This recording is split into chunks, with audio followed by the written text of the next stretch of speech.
Hello दोस्त, welcome to my channel GS knowledge by engineer. मैं Chandrabhushan Kumar, electrical engineer, railway. आज हम लोग चर्चा करेंगे प्लेटफॉर्म के दूसरा चैप्टर के बारे में, यानी कि उसमें कौन कौन चीज पढ़ना है और कुछ आज पढ़ेंगे कुछ कल पढ़ेंगे। तो आइए देखते हैं कि इस चैप्टर में कौन कौन पढ़ना है। सबसे पहले पढ़ेंगे परमाणु, दूसरा नंबर में पढ़ेंगे मुक्त इलेक्ट्रॉन, तीसरा नंबर में पढ़ेंगे आवेश, चौथा नंबर में पढ़ेंगे कूलम्ब, पांचवा नंबर में पढ़ेंगे ईएमएफ इलेक्ट्रोमोटिव फोर्स, छठा में पढ़ेंगे पोटेंशियल यानी कि विभव, उसके बाद पढ़ेंगे पोटेंशियल डिफरेंस विभवांतर, आठवां में पढ़ेंगे विद्युत क्षेत्र या उससे रिलेटेड गुण, नौवें में पढ़ेंगे विद्युत बल रेखा जो विद्युत क्षेत्र को दिखाता है, उसके बाद विद्युत धारा पढ़ेंगे इलेक्ट्रिक करंट, उसके बाद करंट डेंसिटी भी पढ़ेंगे, 11 में पढ़ेंगे प्रतिरोध, ठीक है ना। और उसके बाद प्रतिरोध का नियम भी देखेंगे, उसी में आएगा ओम्स लॉ, व्हीटस्टोन ब्रिज। उसके बाद पढ़ेंगे शक्ति, 13 नंबर में पढ़ेंगे किरचॉफ्स लॉ का दोनों नियम पढ़ेंगे, केसीएल केवीएल। उसके बाद कैपेसिटर, तब इंडक्टर, और लास्ट में न्यूमेरिकल भी देखेंगे। तो आज हम लोग देखते हैं कहां तक चलते हैं। आज यहां तक हम लोग सोचे हैं कि यहां तक कम से कम 9 नंबर तक पढ़ ले। तो आइए पहले देखते हैं कहां तक हम लोग आज पहुंचते हैं। तो एक एक करके शुरुआत करते हैं। इंग्लिश में एटम बोला जाता है, या किसी भी पदार्थ के सबसे छोटा कण माना जाता है। या क्या होता है, किसी पदार्थ का, किसी भी पदार्थ का छोटा कण होता है, छोटा कण होता है जो क्या होता है, स्वतंत्र अवस्था में नहीं होता है, लेकिन रासायनिक अभिक्रिया में भाग लेता है। अभिक्रिया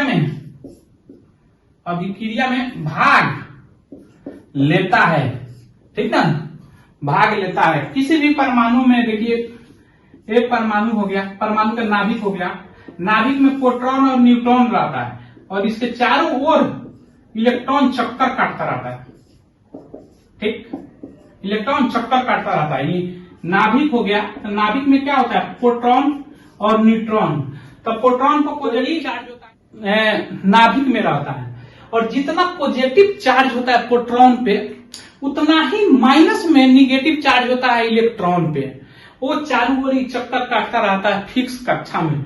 जितना प्रोटॉन होता है एक परमाणु में, उतना ही इलेक्ट्रॉन होता है। दोनों समान संख्या में मिलता है, पॉजिटिव और निगेटिव, तो वो क्या हो जाता है, जीरो, यानी कि न्यूट्रल हो जाता है। तो क्या बोल सकते हैं, परमाणु क्या होता है, परमाणु उदासीन होता है।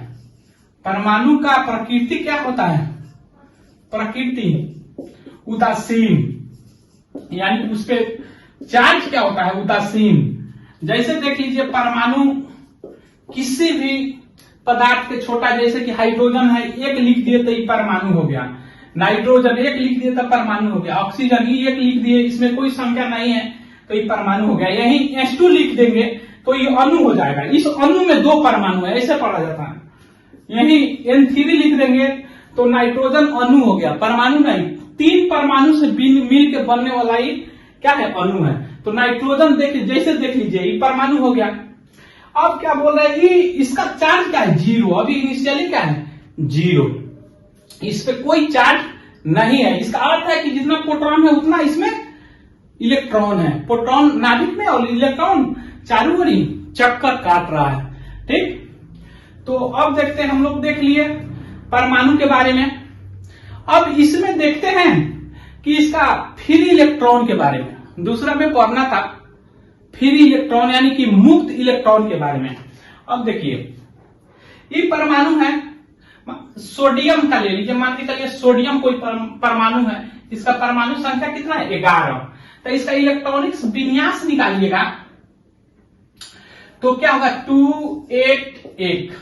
और फ्री इलेक्ट्रॉन बोलते हैं बाहरी कक्षा में जो इलेक्ट्रॉन रहता है उसे मुक्त इलेक्ट्रॉन बोलते हैं, और उसके अलावा जो इलेक्ट्रॉन बचता है उसे कोर इलेक्ट्रॉन बोलते हैं, ठीक। तो इसमें देखिए, जो बाहरी कक्षा में है कई वो इलेक्ट्रॉन है, 1 है। तो क्या हो जाएगा, जो हम बोल रहे हैं कि बाहर के कक्षा में जो इलेक्ट्रॉन रहता है उसको मुक्त इलेक्ट्रॉन कहते हैं। तो इसमें सोडियम के लिए 3 कक्षा में इलेक्ट्रॉन जा रहा है, फर्स्ट कक्षा 2, दूसरा कक्षा 8, तीसरा कक्षा 1। तो बाहर के कक्षा में कितना इलेक्ट्रॉन है? 1। तो बाहर के इलेक्ट्रॉन कितना हो जाएगा? 1, यानी कि वैलेंस इलेक्ट्रॉन कितना हो जाएगा? 1। उसके जो बाद में बचा उसे कोर इलेक्ट्रॉन न का, जैसे सेंटर का कोर का है, तो कोर इलेक्ट्रॉन कितना हो गया? 10। तो समझ गया, वैलेंस इलेक्ट्रॉन 1 हो गया, कोर इलेक्ट्रॉन 10 हो गया। इसी तरह से मैग्नीशियम का भी देख लीजिए, मैग्नीशियम का देख लीजिए, जैसे क्या होगा? 2, 8, 10 हो गया, 2 हो गया। अब देखिए मैग्नीशियम का बाहरी कक्षा में कितना इलेक्ट्रॉन? 2। तो वैलेंस इलेक्ट्रॉन क्या हो जाएगा? वैलेंस इलेक्ट्रॉन क्या है? बाहरी कक्षा में जो इलेक्ट्रॉन है उसे वैलेंस इलेक्ट्रॉन बोलते हैं। तो वैलेंस इलेक्ट्रॉन क्या हो जाएगा? 2। और कोर इलेक्ट्रॉन, जो इलेक्ट्रॉन वैलेंस इलेक्ट्रॉन के अलावा जो इलेक्ट्रॉन बचता है उसे कोर इलेक्ट्रॉन बोलते हैं। तो कोर इलेक्ट्रॉन कितना हो जाएगा? 10। ऐसे सबका निकाल लीजिएगा। तो अब हम लोग ये भी समझ गए कोर इलेक्ट्रॉन और वैलेंस इलेक्ट्रॉन यानी कि मुक्त इलेक्ट्रॉन। तो मुक्त इलेक्ट्रॉन हम लोग चर्चा क्या काहे के लिए कर रहे हैं? तो मुक्त इलेक्ट्रॉन का हम लोग चर्चा इसलिए कर रहे हैं कि किसी भी ठोस पदार्थ में विद्युत के प्रवाह में मुक्त इलेक्ट्रॉन ही भाग लेता है, वैलेंस इलेक्ट्रॉन ही भाग लेता है। ठीक, यानी कि क्या? ठोस पदार्थ में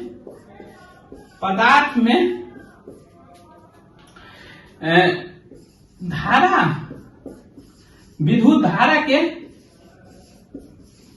प्रवाह में मुक्त इलेक्ट्रॉन ही भाग लेता है, मुक्त इलेक्ट्रॉन ही भाग लेता है। ठीक, वहीं अगर विद्युत अपघट में चला जाए, विद्युत अपघट यानी कि इलेक्ट्रोलाइटिक प्रोसेस में, विद्युत अपघट में जाइएगा तो उसमें परमाणु के आयन भाग लेता है, आयन भाग लेती है। अब ये भी एक प्रकार का इलेक्ट्रॉन है। क्या जब कोई भी परमाणु इलेक्ट्रॉन को लेता है या देता है तो आयन का फॉर्मेशन करता है। जैसे देख लीजिए सोडियम को देख लीजिए, सोडियम अभी न्यूट्रल है, अगर ये एक इलेक्ट्रॉन निकाल दे तो क्या लिख देंगे? सोडियम पे +1 चार्ज। ये क्या हो जाएगा? सोडियम आयन हो जाएगा। पता है समझ में? वैसे ऑक्सीजन का देख लीजिए, ऑक्सीजन अभी 0 है। ऐसे 2 इलेक्ट्रॉन स्टेबिलिटी के लिए, अस्थायित्व के लिए, किसी भी पहले चैप्टर में पहले पढ़े होंगे आप लोग, वैलेंसी यानी कि संयोजी संयोजकता, वैलेंस इलेक्ट्रॉन हो गया। इसके बाद जो होता है वैलेंसी होता है। वैलेंस इलेक्ट्रॉन से जैसे कि जिसका 1, 2, 3 रहता है वैलेंस इलेक्ट्रॉन, वही वैलेंसी हो जाता है। 4 वाला का 4 वैलेंस इलेक्ट्रॉन और वैलेंसी होता है। जिसका 5, 6, 7 हो जाता है उसका 8 में से घटा के, जैसे कि 5 है वैलेंस इलेक्ट्रॉन, उसका वैलेंसी इलेक्ट्रॉन निकालना चाहिएगा तो 8 में से घटाना पड़ता है, तब वैलेंसी इलेक्ट्रॉन। तो इसका ऑक्सीजन का क्या होता है? 16 होता है। लास्ट में जाइएगा तो 6 इसका वैलेंस इलेक्ट्रॉन होता है, यानी कि बाहर की कक्षा में 6 होता है। तो इसका वैलेंसी निकालिएगा तो 8 - 6 यानी कि 2 होता है। यानी कि चाहता है कि 2 इलेक्ट्रॉन हमको दे दे, मेरा बाहर के कक्षा में 8 इलेक्ट्रॉन हो जाए तो हम अस्थायित्व प्राप्त कर लेंगे। तो वही मान के चलिए कि 2 इलेक्ट्रॉन ले रहा है तो इस पर चार्ज कितना हो जाएगा? -2। तो ये आयन बना रहा है, ठीक है ना। तो यही कहता है कि इलेक्ट्रोलाइटिक विद्युत अपघट में आयन भाग लेता है, आयन, ठीक ना, आयन भाग लेता है। तो अब हम लोग पढ़ लिए परमाणु, पढ़ लिए फ्री इलेक्ट्रॉन यानी कि मुक्त इलेक्ट्रॉन पढ़ लिए। अब हम लोग आवेश पढ़ लिए। क्या है आवेश? आवेश को क्या बोलते हैं इंग्लिश में? चार्ज। ठीक, बहुत नाम सुने होंगे, पढ़े नहीं होंगे। चार्ज किसी भी पदार्थ के गुण होता है जिसके चलते क्या होता है? विद्युत चुंबकीय प्रभाव उत्पन्न होता है। किसी भी पदार्थ के वह गुण जिसके कारण विद्युत, ठीक, चुंबकीय और विद्युत चुंबकीय गुण या प्रभाव उसी पदार्थ में उत्पन्न होती है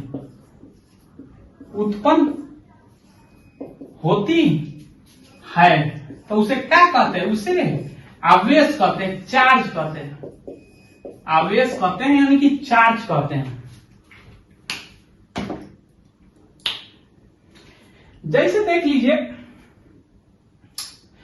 क्या किसी भी देखिएगा, जब सबसे पहले आवेश का आविष्कार खोज थेल्स ने किया, देखा कि एक एबोनाइट को छड़ को रेशम पे रगड़ा तो छोटा छोटा टुकड़ा था कागज को, वहां पे एबोनाइट का छड़ ले गया तो उसकने लगा। यानी कि देखा कि क्या एबोनाइट के छड़ जैसे ही रेशम पे, तब कुछ एबोनाइट का छड़ का इलेक्ट्रॉन रेशम में चला गया। अब वही इलेक्ट्रॉन के ढूंढने के लिए जैसे ही एबोनाइट का छड़ कागज के पास ले जाया करता है तो उस सब जाता है, ताकि एबोनाइट का छड़ कहता है कि मेरे पास इलेक्ट्रॉन आ जाए, इसलिए वो आवेश उत्पन्न होता है। ठीक ना? तो आवेश का खोज किसने किया? सबसे पहले इसका जो खोज है, खोज किसने किया? थेल्स किया। कब? 2500 बीसी में, यानी कि ईसा पूर्व में। ठीक ना? जब एबोनाइट को छड़ वाला कहानी बता दिए, इसमें अब उसके बाद जो आया बेंजामिन फ्रैंकलिन, वो देखा कि हाँ घसने पे सट जा रहा है, तो देखा घसने पे जब कंघी को बाल से घसा और उसी कंघी को कागज के टुकड़ा पे फिर ले गया तो कागज के टुकड़ा सट गया, तो देखा कि इसमें जो इलेक्ट्रॉन है वो बाल में चला गया। उसका जो चार्ज है बाल में, इलेक्ट्रॉन बाल में चल गया, इसलिए चार्जेबुली चाह रहा है कि इलेक्ट्रॉन हमको प्राप्त हो जाए। तो वही कंघी बाल के छोटा छोटा टुकड़ा के पास ले जा गया तो आ गया, सट गया। तो चाहता था कि अपना इलेक्ट्रॉन ले। ठीक ना? तो वही सट जा रहा था, जिसे बोला बेंजामिन फ्रैंकलिन ने बोला कि घसते वक्त कंघी का जो इलेक्ट्रॉन होता है वो बाल में चला गया, अर्थात कंघी पर पॉजिटिव चार्ज आ गया और बाल इलेक्ट्रॉन को अवशोषित कर लिया, जिसे निगेटिव चार्ज आ गया। अर्थात कहने का अर्थ है कि बेंजामिन फ्रैंकलिन ने ही आवेश को पॉजिटिव, एक आवेश को पॉजिटिव और दूसरे आवेश को निगेटिव बोला। तो बेंजामिन फ्रैंकलिन, सोचे शॉर्ट नाम लिख देता है बेंजामिन फ्रैंकलिन, आप लोग लिख लीजिए। बेंजामिन नहीं आवेश को पॉजिटिव और निगेटिव नाम दिया, नामकरण किया। अर्थात इलेक्ट्रॉन के त्याग से जो चार्ज बना वो पॉजिटिव बोला। कहने का अर्थ कि आवेश को दो भाग में बांट दिया। एक वो हो गया इलेक्ट्रॉन के त्याग से जो आवेश उत्पन्न हुआ उसे धनायन बोला। धनायन यानी कि पॉजिटिव चार्ज, जैसे कि सोडियम कैसे एक इलेक्ट्रॉन को त्याग कर दिया था, सोडियम आयन बनाया, यही पॉजिटिव चार्ज बनाया। वहीं एक इलेक्ट्रॉन को ग्रहण करने से, अगर इलेक्ट्रॉन का कोई ग्रहण करता है यानी कि लेता है, ग्रहण करता है, ग्रहण से जो आवेश उत्पन्न हुआ उसे क्या बोला? ऋणायन, यानी कि निगेटिव चार्ज। ठीक, जैसे देख लीजिए ऑक्सीजन जो है 2 इलेक्ट्रॉन लेता है तो इस पे क्या हो जाता है? -2। समझ आया बात? धनायन और ऋणायन, इसी आवेश के कारण हम लोग अनुभव करते हैं रिपल्सन और अट्रैक्शन। कहने का अर्थ कि समान चार्ज होता है तो रिपल्सन हो जाता है और असमान होता है तो आकर्षण हो जाता है। इसी के जानकारी से पता चलता है कि कब रिपल्सन होगा और कब अट्रैक्शन होगा, आगे हम लोग कूलम्ब्स लॉ में पढ़ेंगे। ये तो इलेक्ट्रॉन के बारे में हम लोग जान गए। अब देख लेते हैं किसी भी परमाणु को, आवेश को कैसे हम लोग निकाल सकेंगे, कैसे डिफाइन करेंगे। आवेश को सूचित करते हैं, सूचित यानी कि क्यू से है। इसका मात्रक जो है, मात्रक कूलम्ब होता है, कूलम्ब, इसे सी से सूचित करते हैं। इसका सीजीएस मात्रक हो जाता है स्टेट कूलम्ब, कूलम्ब। ठीक, किसी भी पदार्थ पर चार्ज को निकालने के लिए, यानी कि परमाणु पर फॉर्मूला देता है प्लस माइनस Ne। ठीक, जहां K हो गया परमाणु पर चार्ज, यानी टोटल परमाणु पर आवेश। ठीक, ये प्लस माइनस बताता है कि अगर इलेक्ट्रॉन को ग्रहण कर रहा है तो निगेटिव हो जाएगा, अगर इलेक्ट्रॉन को त्याग कर रहा है तो चार्ज क्या हो जाएगा, पॉजिटिव हो जाएगा, इसलिए प्लस माइनस देता है। ये हो गया इलेक्ट्रॉन पे चार्ज। ये माइनस में होता है लेकिन सिर्फ मैग्नीट्यूड लिखेंगे। इलेक्ट्रॉन पे जो चार्ज होता है माइनस होता है 1.6 × 10⁻⁹ कूलम्ब, लेकिन हम लोग यहाँ पे प्लस माइनस दे दिए हैं। ये दिखाता है कि इलेक्ट्रॉन का ग्रहण या त्याग, अगर ग्रहण करेगा निगेटिव साइन दिखाएगा इलेक्ट्रॉन के ग्रहण को, और पॉजिटिव साइन दिखाएगा इलेक्ट्रॉन का त्याग को। ठीक, जैसे देख लीजिए, उदाहरण से क्लियर कट हो जाएगा। जैसे देख लीजिए, कुछ भी ले लीजिए, मैग्नीशियम में ले लीजिए, मैग्नीशियम हुआ, 2 इलेक्ट्रॉन त्याग किया, 2 इलेक्ट्रॉन दिया, इस पे Mg2 हो जाएगा। ठीक है, तो इस पे चार्ज, पहले तो ये न्यूट्रल है, इस पे चार्ज 0, अब ये तो आवेशित हो गया, धनात्मक बना रहा था, इस पे तो चार्ज हो गया। तो इस पे मैग्नीशियम परमाणु पे चार्ज निकालना चाहे, यानी कि क्यू निकालना चाहे, तो क्या हो जाएगा। हम लोग पढ़ रहे हैं प्लस माइनस, तो ये तो आप दिखा दे रहा है 2 इलेक्ट्रॉन का त्याग कर रहा है, ऋणात्मक को हटा रहा है, तो ऋण नहीं, इसका चार्ज क्या हो जाएगा, धनात्मक में तो नहीं लिखेंगे। एन की संख्या पे क्या हो जाएगा, 2, नंबर ऑफ इलेक्ट्रॉन। ये क्या होता है, नंबर ऑफ इलेक्ट्रॉन। ठीक, यानी कि इलेक्ट्रॉन की संख्या 2 हो गया। Ne लिखते हैं हम लोग, Q बराबर क्या होता है, प्लस माइनस Ne।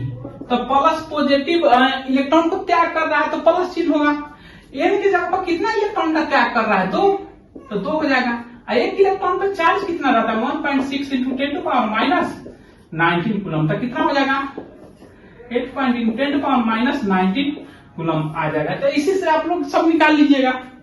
अब हम लोग चार्ज भी, आवेश भी पढ़ लिए, ठीक ना। अब देखते हैं आवेश के बाद आता है कूलम्ब्स लॉ, ठीक ना। कूलम्ब्स लॉ क्या कहता है, लॉ पढ़ लेते हैं।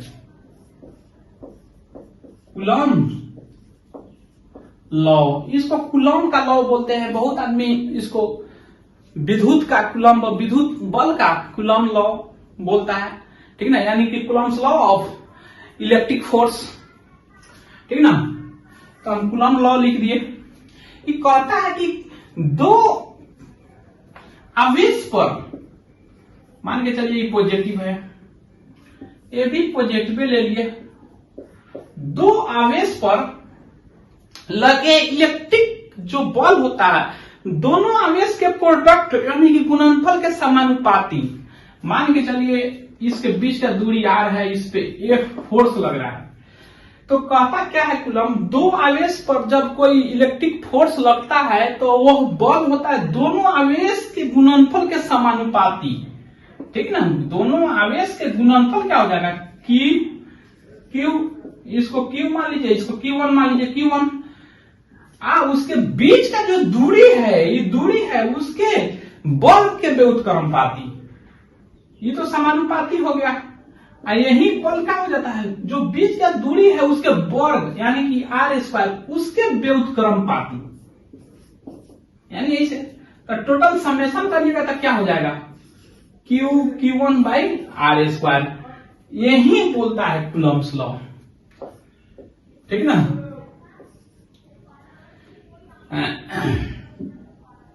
क्या कहता है, दो आवेशों के बीच लगने वाला विद्युत बल लिख देते हैं शॉर्ट में, विद्युत बल दोनों आवेशों के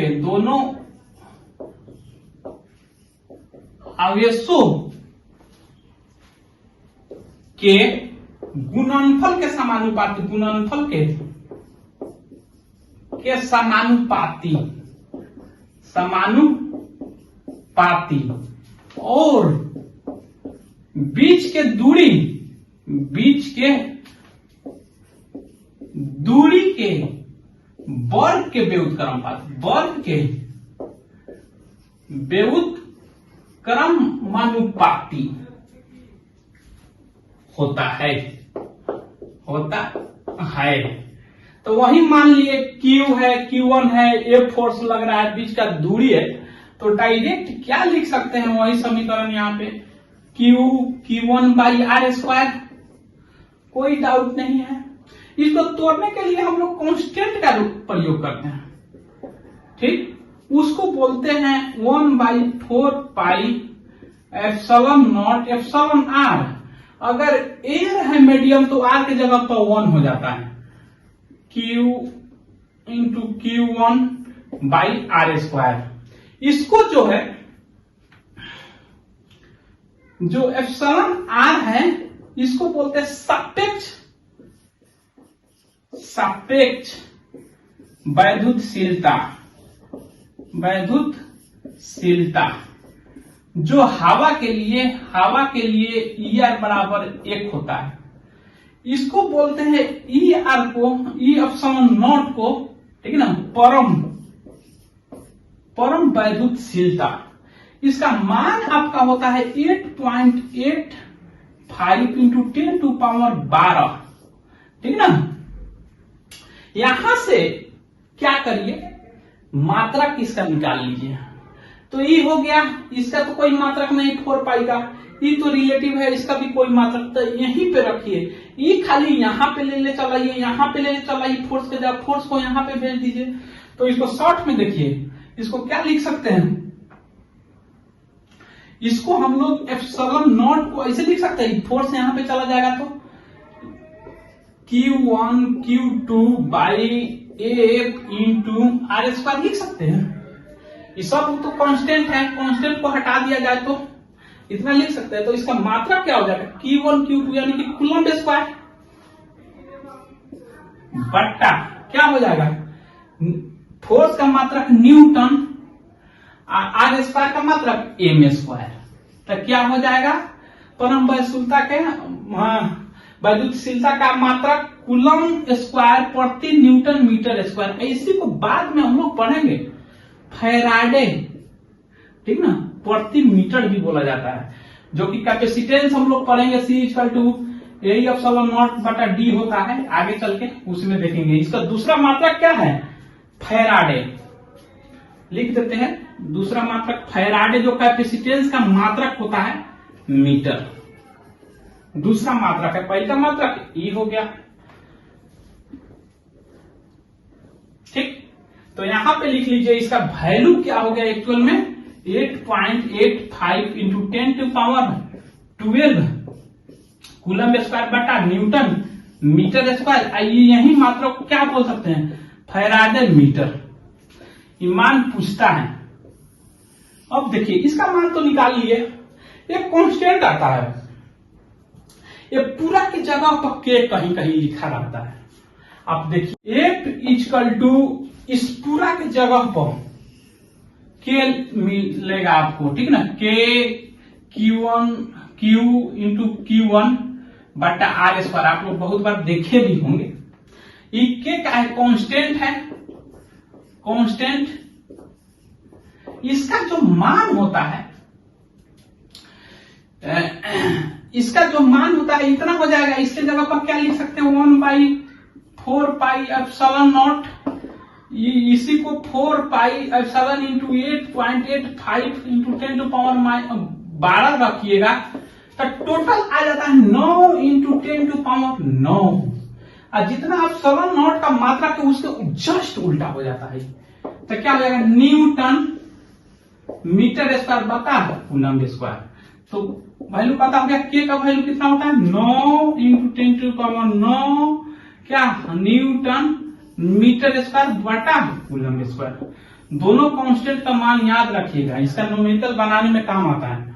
ऐसा तो पूछता है परम वैद्युतशीलता का मान कितना होता है 8.85 इंटू 10 पावर 12, ठीक है ना, कूलम स्क्वायर बटा न्यूटन मीटर स्क्वायर। अब हम लोग कंप्लीटली कूलम्स लॉ को देख लिए। अब देख लेते हैं कूलम्स लॉ के दो प्रकार, जब समान चार्ज होगा तो रिपल्सन होगा और असमान चार्ज होगा तो अट्रैक्शन फोर्स लगेगा। अब हम लोग देख लिए कूलम्स लॉ के अनुसार विद्युत बल बराबर क्या हो जाता है, विद्युत बल बराबर आपका हो जाएगा क्या Q इंटू Q1 के लिख दीजिए यहाँ पे बाई आर स्क्वायर, या इसी को क्या लिख सकते हैं F equal to 1/4 pi epsilon nought into Q1 by R square. अब यही देखिए जब दो चार्ज समान होता है, समान आवेश का, यहाँ पे भी Q और यहाँ पे भी Q प्लस 1 ले लीजिए, तो इसके बीच में विकर्षण बल लगता है। तो क्या बताएगा, समान आवेश के बीच क्या होता है विकर्षण या प्रतिकर्षण बोलते हैं, विकर्षण विद्युत बल लगता है, विद्युत बल लगता है। अब यही देख लीजिए दोनों को ठेलेगा समान, यही अगर ये पॉजिटिव है और ये क्या हो जाएगा, ये निगेटिव हो जाएगा तो अट्रैक्शन बल लगेगा, दोनों एक दूसरे को खींचेगा, ये बल ऐसा बल लगेगा दोनों चार्ज को एक दूसरे के नजदीक लाएगा। तो असमान यानी कि असमान आवेश के बीच क्या होगा, आकर्षण बल लगेगा, आकर्षण विद्युत बल लगता है। तो कूलम्स लॉ को हम लोग जान गए। ये कूलम्स लॉ को इसलिए पढ़ते हैं कि जान जाए कि दो चार्ज के बीच कितना बल लगता है, तब तो इसका न्यूमेरिकल देगा तो आसानी रूप से दो चार्ज दे देगा, उसके बीच का दूरी दे देगा तो आराम से निकाल लेंगे। ये तो कांस्टेंट है जिसका मान हम लोग को पता है 9 इंटू 10 टू पावर 9, ठीक है ना, न्यूटन मीटर स्क्वायर प्रति कूलम स्क्वायर। तो ये तो हम लोग क्या पढ़ लिए, कूलम्स लॉ पढ़ लिए। अब आगे देख लेते हैं हम लोग EMF, electromotive force, EMF, electro, इसको क्या बोलते हैं, इलेक्ट्रोमोटिव फोर्स, हिंदी में इलेक्ट्रोमोटिव फोर्स, इसको बोलते हैं विद्युत वाहक बल। कोई बोलता है कि बल है, कोई बोलता है ऊर्जा है, हम लोग दोनों लिखेंगे हैं, जहां जैसा आ जाएगा। अगर विद्युत वाहक बल दे देगा तो वहां पे विद्युत वाहक ऑप्शन में मारेंगे, क्वेश्चन पूछेगा तो और ऊर्जा दे देगा तो ऊर्जा मारेंगे। तो वह बल या वह ऊर्जा, वह बल या ऊर्जा, ठीक ना, जो परिपथ में विद्युत प्रवाह करता है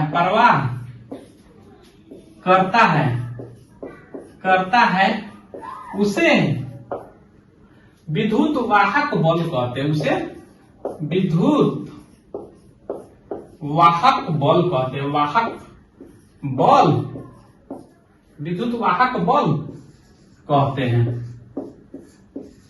हैं। ये क्या है, ये एक प्रकार का क्या वोल्ट ही है, वोल्टेज ही है। जैसे देख लीजिए किसी भी एक यहां पे सेल ले लिए, बैटरी ले लिए, ठीक, इसमें बल्ब जोड़ दिए, मान के चलिए कि 9 वोल्ट है, इसमें रेजिस्टेंस कुछ लगा दीजिए 3 ओम का, तो इसमें ओम्स लॉ के कितना करंट फ्लो करेगा? 3 एम्पियर। 3 एम्पियर। तो ये यहां पे वोल्ट मीटर लगाइए और मेजर करिए। इसका 9 वोल्ट होना चाहिए वोल्ट मीटर का रीडिंग, लेकिन 9 वोल्ट नहीं होगा, उससे कुछ कम आ जाएगा। इसका जो रीडिंग है 8.5 आ सकता है, 8.9 आ सकता है, कुछ ना कुछ कम आ जाएगा, ठीक है ना। लेकिन दिया कितना? 9। अगर यही हटा दे, ठीक ना, यही ओपन कर दे सर्किट को, ये ओपन है, तो यहां पे वोल्ट मीटर लगाइएगा तो एक्यूरेट 9 वोल्ट मेजर करेगा, ठीक ना। तो यही ओपन सर्किट का जो वोल्टेज होता है उसको ही ईएमएफ कहते हैं। ईएमएफ होता है पोटेंशियल डिफरेंस, विभवांतर हो जाता है, जो कि किसी भी सेल द्वारा उत्पन्न वोल्टेज को ईएमएफ वोल्टेज कहा जाता है, जो ओपन सर्किट में, यहीं पे ओपन सर्किट नहीं रहेगा तो वोल्टेज कम आ जाएगा, यहीं ओपन सर्किट रहेगा तो वोल्टेज पूरा यहां जितना वोल्टेज होगा यहां पे आ जाएगा। तो इसे क्या पता चल रहा है? किसी भी खुला सर्किट, खुला परिपथ के क्या वोल्टेज को या विभव को भी बोल सकते हैं, विभव को ईएमएफ बोलते हैं, विद्युत वाहक बल बोलते हैं, विद्युत वाहक बल कहते हैं। अगर विद्युत वाहक बल पूछे तो ये ओपन के केस में हो जाएगा, यही क्लोज के केस में विभवांतर हो जाता है, बाद में पढ़ेंगे हम लोग। तो ये क्या है? खुला हुआ परिपथ में विभव को विभवांतर। तो इससे पता चलेगा कि सबसे बड़ा कौन होता है? ईएमएफ होता है। तो पहले उसका मात्रक देख लेते हैं, ये क्या है, इसका मात्रक क्या होता है? मात्रक ये भी तो एक प्रकार का वोल्टेज है, तो इसका मात्रक क्या होता है? वोल्ट, ठीक। इसे भी से सूचित करते हैं, ठीक है। इसका मेन काम क्या होता है? विभवांतर को मेंटेन रखना। और लीजिए, इसका जो मुख्य काम, ईएमएफ का मुख्य काम जो होता है, काम विभवांतर को बनाए रखना। जैसे मान के चलिए 2 गिलास ले लीजिए, ठीक ना। गिलास यहां में, इसमें यहां तक पानी है या इसमें यहां ही तक पानी है, दोनों को पाइप से जोड़ दीजिए, ठीक ना। तो ये क्या होगा? ऊपरला में से निचला वाला में पानी बहने लगेगा, वही ना है। जब 2 बैटरी से जोड़ देते हैं तो क्या होता है? ऊपरला जो ज्यादा वोल्टेज रहता है बहने लगता है, तो वही ना करंट फ्लो कराता है। अभी दोनों को जोड़ दीजिएगा तो ज्यादा, जब तक पानी जाएगा यानी करंट फ्लो करेगा। अब दोनों को बराबर हो जाएगा, दोनों पानी बराबर में आ जाएगा, ये भी इतना ये भी इतना, तो बहेगा? नहीं बहेगा। तो यही कहता है ईएमएफ कि हम वोल्टेज को एक जगह ऊपर बनाए रखेंगे, एक जगह कम बनाए रखेंगे, ताकि करंट फ्लो सर्किट से होता रहेगा, ठीक है ना। अब देखिए विभवांतर को देख लिया, ईएमएफ को हम लोग देख लिए। अब देखते हैं विभव क्या करता है? विभव को मेंटेन रखता है। तो ये प्राप्त किससे होता है भाई? तो आप ही बताइए, ये बॉल को लगाए हैं, अगर इसको मेटकाट हटा देता क्या बॉल जलेगा? नहीं जलेगा। बॉल को जलाने के लिए क्या चाहिए? या बैटरी चाहिए सेल, या जनरेटर चाहिए, या जनरेटिंग स्टेशन चाहिए, क्या कोई तो स्रोत चाहिए, तब ना इसको ईएमएफ देगा भाई। तो ईएमएफ किससे प्राप्त होता है? ईएमएफ सेल से, बैटरी इसको बोलते हैं, ठीक ना। सेल से प्राप्त होता है आपका, जनरेटिंग से, स्टेशन से हो गया, बैटरी, इसी सबसे प्राप्त होता है, ईटीसी। सेल को बहुत में जोड़ दीजिएगा सीरीज में तो क्या हो जाता है? बैटरी बन जाता है। सेल से, बैटरी से, ईटीसी से प्राप्त होता है ये। अब हम लोग ये में पढ़ लिए, अब विभव देख लेते हैं, पोटेंशियल। विभव, इसको पोटेंशियल इंग्लिश में बोलते हैं। इकाई आवेश को ठीक ना अनंत से बोला जाता है, अनंत से यानी कि दूर से, ठीक ना, निश्चित बिंदु तक, कोई निश्चित बिंदु रहता है, बिंदु तक लाने में किया गया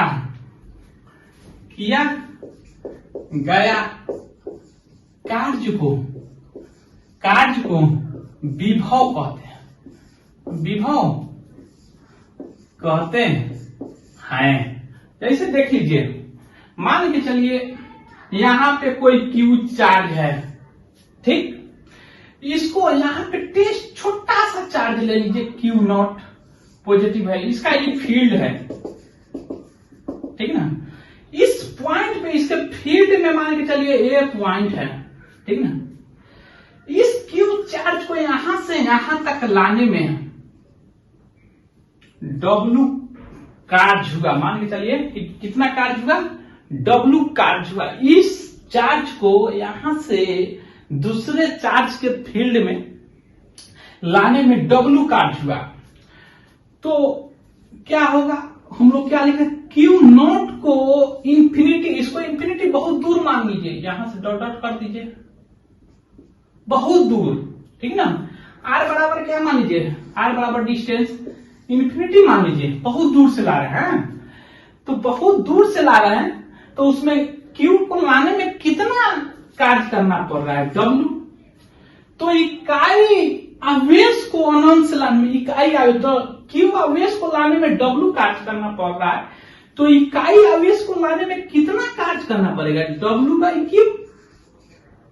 तो इकाई आवेश को लाने में ही तो किया गया कार्य को विभव कहते हैं, भी कहते हैं, यानी कि भी बराबर क्या, डब्ल्यू बाई क्यू।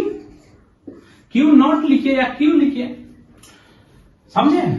तो क्या हो जाएगा, इसको पहले सूचित करते हैं, किस चीज से सूचित करते हैं, पोटेंशियल को भी से।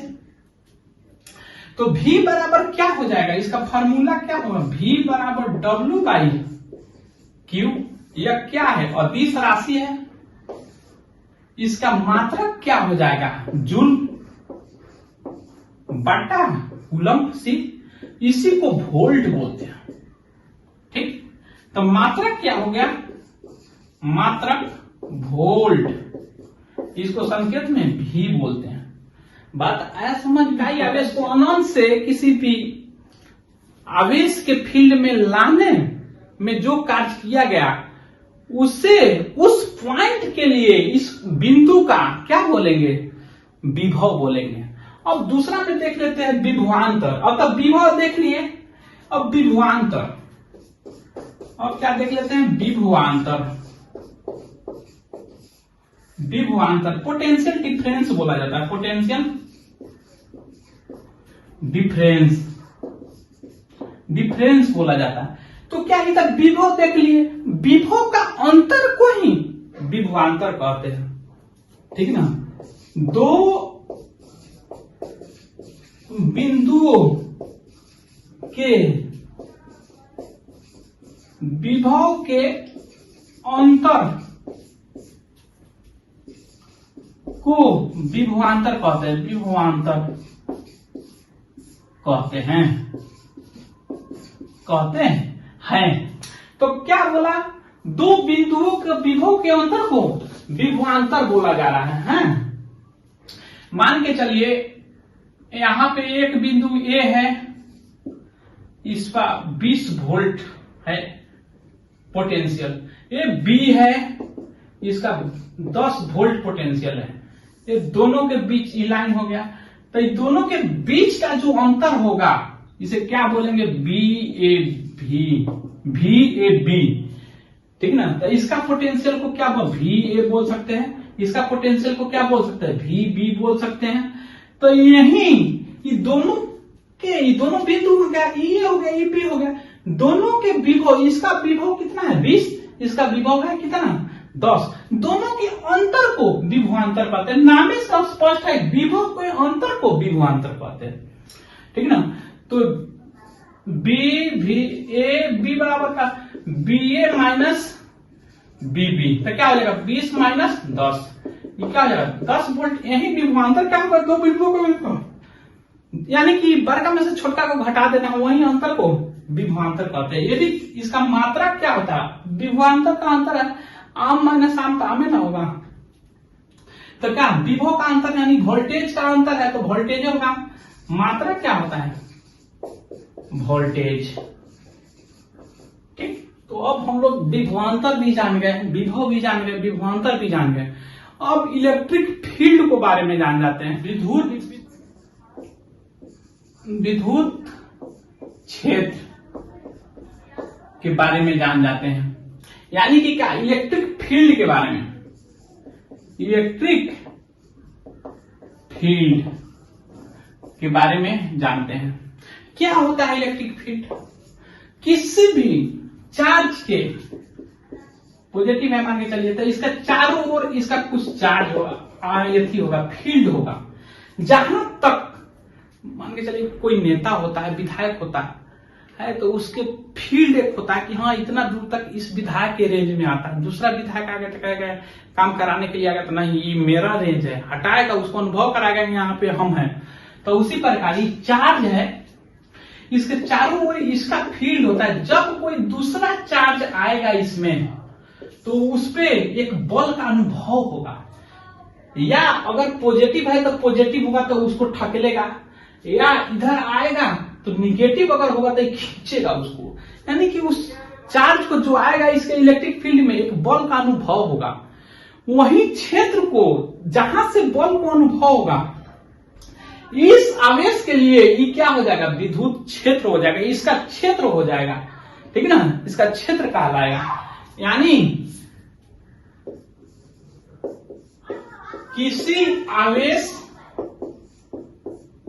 के चारों ओर का वह क्षेत्र जिसमें दूसरा आवेश अन्य आवेश बल का अनुभव करता है, बल का अनुभव करता है, यानी कि महसूस करता है कि यहाँ पे बल लग रहा है। वो बल क्या हो सकता है, वो आकर्षण वाला बल हो सकता है, वो विकर्षण वाला बल हो सकता है, ठीक है ना। वो डिपेंड करता है कि चार्ज कैसा है। इसमें क्या समान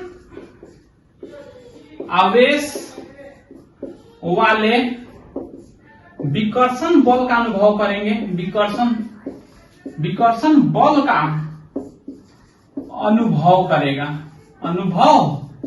करेगा हाँ। असमान होगा तो आकर्षण का अनुभव करेगा, असमान आवेश वाला आकर्षण का अनुभव करेगा, आकर्षण का बल का अनुभव करेगा। तो जान गए कि किसी भी चार्ज के चारों ओर जो क्षेत्र होता है उसके कब्जा में जब दूसरा चार्ज आता है, जहां से उस पे बल लगाना शुरू करता है तो उसका क्षेत्र बोलता है, जो दूसरे चार्ज पे बल लगाता है। अब हम लोग क्या तो विद्युत क्षेत्र देख लिए, अब विद्युत बल रेखाएं देख, बल रेखाएं बोल सकते हैं, रेखाएं या इलेक्ट्रिक लाइंस ऑफ फोर्सेस।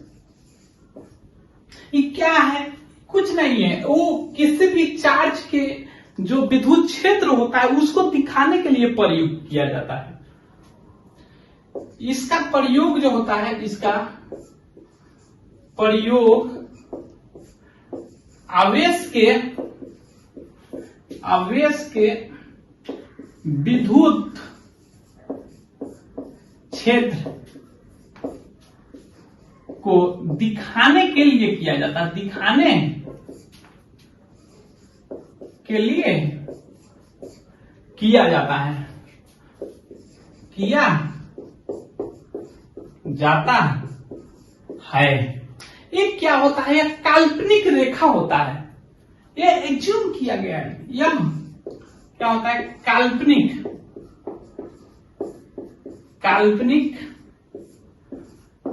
रेखा होता है। आता है समझ में? जैसे देख लीजिए, यहां पे वो क्यू चार्ज है, इसका क्षेत्र कुछ होगा, यहां पे निगेटिव चार्ज है। ये बल लगाएगा इस पे, तो कौन बल लगाएगा, कौन कितना लगाएगा, कितना कहां लगाएगा, तो उसको दिखाने के लिए कि बल लगा रहा है, इसी लाइन का यूज करते हैं। ठीक है ना? इमेजिनरी लाइन है। जैसे कि दोनों नजदीक में है तो यहां पे अट्रैक्शन करेगा, खींचेगा, तो क्या होगा? ज्यादा बल लगाएगा। तो ज्यादा बल जहां लगता है, ज्यादा विद्युत क्षेत्र रहेगा, इस लाइन को घना करके दिखा देते हैं, यानी कि सघन क्षेत्र को सघन लाइन से दिखाते हैं। सघन माने समझ कर ना, नजदीक से, ज्यादा लाइन से। जैसे ही दूर जाएगा रेंज, जैसे ही विरल हो जाएगा, कम हो जाएगा, इससे दूर जाएगा तो ज्यादा कम हो जाएगा, इससे दूर हो जाएगा तो ज्यादा कम हो जाएगा, इससे दूर हो जाएगा तो पता चलेगा यहाँ पे निगेटिव है, यहाँ पे। ठीक है ना? और ऐसा ही हो जाएगा समान, यहाँ पे जितना फोर्स है, इलेक्ट्रिक फील्ड है, उतना ही यहाँ पे, तो दोनों लाइन समान डिस्टेंस पे होगा। यहाँ पे हो गया, फिर यहाँ पे हो गया, फिर ऐसे हो गया, फिर जाएगा, टूट जाएगा, और यहाँ पे आके जुट जाएगा। जैसे यहाँ पे नजदीक दिखाने का अर्थ, यहाँ पे जो विद्युत बल क्षेत्र है वो ज्यादा है, दोनों का विद्युत क्षेत्र ज्यादा है, खींच रहा है ज्यादा जोर से। यहाँ पे लाइन नजदीक है, यहाँ से दूर जाने पे यहाँ थोड़ा कम, यहाँ पे इससे कम हो गया इसका क्षेत्र, और यहाँ पे आने पे और कम हो गया, यहाँ पे जाने पे ज्यादा कम हो गया। यही इसमें आई होता क्या है, इलेक्ट्रिक लाइंस ऑफ फोर्सेस क्या होता है, पॉजिटिव आवेश से निकलता है, शुरुआत करता है, और निगेटिव पे जाके समाता है, अंत करता है। तो इस पॉजिटिव से निकलेगा, निगेटिव पे समाएगा, फिर ये भी पॉजिटिव से निकलेगा, निगेटिव पे समाएगा, ये पॉजिटिव से गया आया, निगेटिव पे अंत किया, तो इससे दूर निकला। सघन क्षेत्र को दिखाने के लिए सघन लाइन ऑफ फोर्सेस का प्रयोग किया जाता है। सघन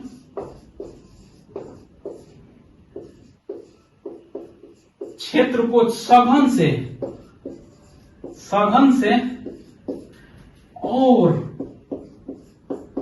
विरल माने कमजोर क्षेत्र को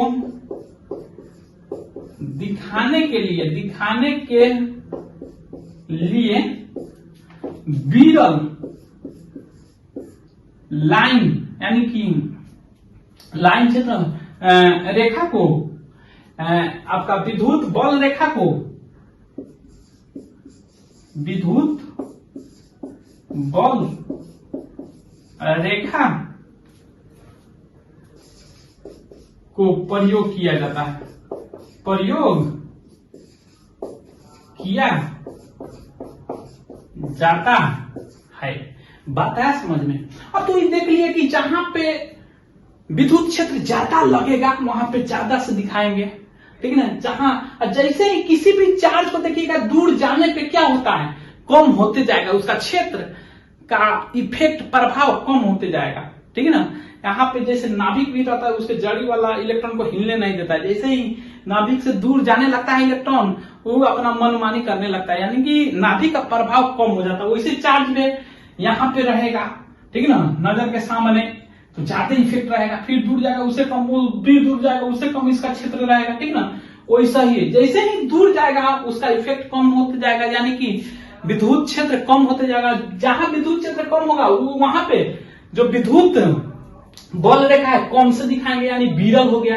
ये यहाँ पे दूर होने का अर्थ, यहाँ पे इसका विद्युत क्षेत्र कम है। बात आया समझ में? और दूसरा चीज, जो ये विद्युत बल रेखा है पॉजिटिव से निकलती है, विद्युत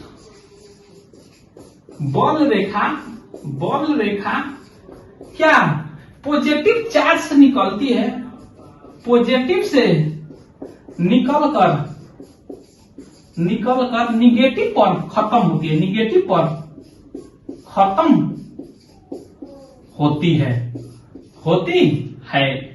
अब दूसरा देख लीजिए, ये जो लाइन है यहां पे जा रहा है, यहां पे मिल नहीं रहा है। ये जो लाइन होता है एक दूसरे के पैरेलल होता है, कभी एक दूसरे को नहीं काटता है, ठीक ना। ये लाइन के गुण भी है, एक प्रकार के लाइन का गुण भी हम इसी में पढ़ा दे रहे हैं। तो जो लाइन रेखा है वो एक दूसरे को काटती नहीं है। विद्युत बल रेखा समानांतर होती है, एक दूसरे के समानांतर, एक दूसरे के समानांतर होती है, समानांतर होती है। आपको लग रहा है कि ऐसे निकलेगा, ऐसे निकल रहा है तो ऐसे जाएगा, सब कोई काट देगा, नहीं, ऐसे जा रहा है तो फिर यहां से अंत हो जाएगा, फिर अंदर में जुटा हुआ अंदर में आएगा, फिर वहां से जाएगा, एक पैरेलल लूप बनाता है। ऐसे ये गया, ऐसे ये गया, ऐसे दोनों को थोड़ा सा तौर लेके देखिएगा तो पैरेलल बन रहा है कि नहीं। ये कभी एक दूसरे को नहीं काटता है, ठीक ना। अब बात समझ आया। अब हम लोग देख लिए विद्युत बल रेखाएं के बारे में, देख लेते हैं विद्युत क्षेत्र तीव्रता के बारे में। हाँ, इलेक्ट्रिक फील्ड इंटेंसिटी, विद्युत क्षेत्र तीव्रता, इलेक्ट्रिक फील्ड इंटेंसिटी इसे बोला जाता है, ठीक ना। ये क्या होता है, तो इकाई चार्ज पे लगे विद्युत बल को उस चार्ज का इलेक्ट्रिक फील्ड इंटेंसिटी कहते हैं। इकाई आवेश पर लगे बल, कौन बल, विद्युत बल है, बल को विद्युत क्षेत्र तीव्रता कहते हैं, तीव्रता इलेक्ट्रिक फील्ड इंटेंसिटी कहते हैं। इसे यह सदिश राशि होता है, यह सदिश राशि होती है। इसे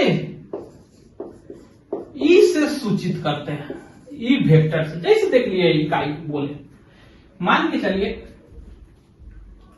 यहां पे है कोई चार्ज, ठीक ना। इस चार्ज पे अगर F बल लग रहा है, F बल, ठीक ना, तो इसी का मान इकाई पे कितना बल लगेगा, तो Q पे F बल लग रहा है, इलेक्ट्रिक फोर्स खींचने में बोलता है। ऐसे देख लीजिए, इसका क्षेत्र हो गया, 1 मिनट देख लीजिए, यहां से कोई ला रहा है, ठीक ना। इस क्षेत्र को, इस Q को यहां पे लाएगा, जो F बल लग रहा है, तो Q को यहां से यहां तक लाने में, इसके क्षेत्र में लाने में एक बल लग रहा है। तो एक इकाई चार्ज को, तो चार्ज है, आवेश है, इकाई चार्ज पे कितना लगेगा, F/Q, और F/Q को ही क्या बोलते हैं, इलेक्ट्रिक फील्ड इंटेंसिटी। समझ आया। यानी क्या कह सकते हैं दूसरे टर्म में, किसी भी आवेश को दूसरे फील्ड में, इकाई आवेश को दूसरे के फील्ड में लाने पर, क्षेत्र में लाने पे जो बल लगता है उसे क्या बोलते हैं, इलेक्ट्रिक फील्ड इंटेंसिटी, विद्युत, ठीक ना, क्षेत्र की तीव्रता। यह सदिश राशि होता है, इसे ई से सूचित करते। तो ई बराबर क्या हो जाएगा, आप बताइए, ई बराबर क्या हो जाएगा, F/Q। इसका मात्रक क्या हो जाएगा, मात्रक न्यूटन प्रति कूलम्ब। समझे। अब देखिए, इसको ई बराबर ऐसे भी लिख सकते हैं, इलेक्ट्रिक फोर्स का जो हम लोग पढ़े थे, 1/4 पाई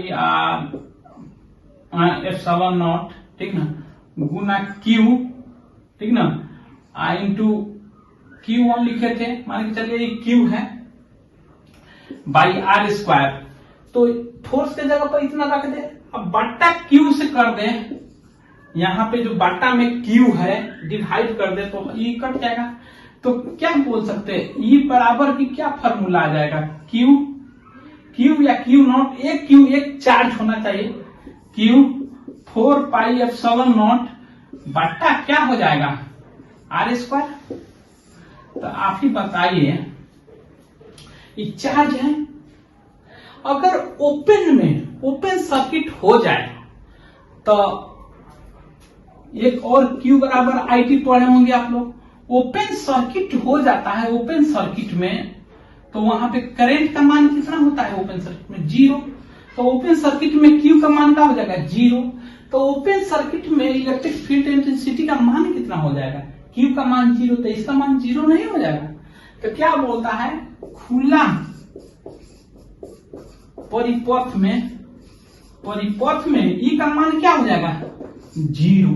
इसीलिए कहता है कि खोखले कंडक्टर के अंदर में, ठीक ना, ये अंदर का पार्ट है, इसमें भी क्या होगा, तो चार्ज तो ऊपर रहता है ना, प्लस माइनस जो भी रहे, ऊपर खोखला गोला रहे चाहे कुछ, उसके अंदर में तो वैक्यूम रहता है, कुछ नहीं रहता। तो यहाँ पे भी क्या हो जाएगा, खोखले कंडक्टर कहे, खोखले चालक कहे या कुछ भी, चालक के अंदर ई का मान क्या हो जाएगा, ई का मान क्या हो जाएगा, 0। इसीलिए कहता है कि बस जब चलता है ऊपर तारका गिरता है या क्लाउड टकराता है, ठीक ना कहता है क्या तारका गिरने वाला है, लाइटिंग अरेस्टर होता है, लाइटिंग होता है तो वो खिड़की बंद कर लेता है आदमी, ठीक ना। जो उसी प्रकार से देखिएगा, आप लोग सोचिएगा क्या है, और उसी प्रकार से देखिएगा तो साबुन का जो बुलबुला होता है, साबुन का जो बुलबुला होता है, पानी में मिलाइएगा साबुन तो बुलबुला होता है, वो बढ़ जाता है, ठीक ना, काहे बढ़ जाता है, ये सब चर्चा करेंगे हम लोग जितना छूटा, इसके अलावा अगला क्लास में, ठीक ना। आशा करते हैं कि जितना भी पढ़ा है आप लोग को समझ आया होगा। अगर आप लोग नए हैं तो प्लीज मेरे चैनल को सब्सक्राइब करें, लाइक करें, कमेंट करें। Thank you.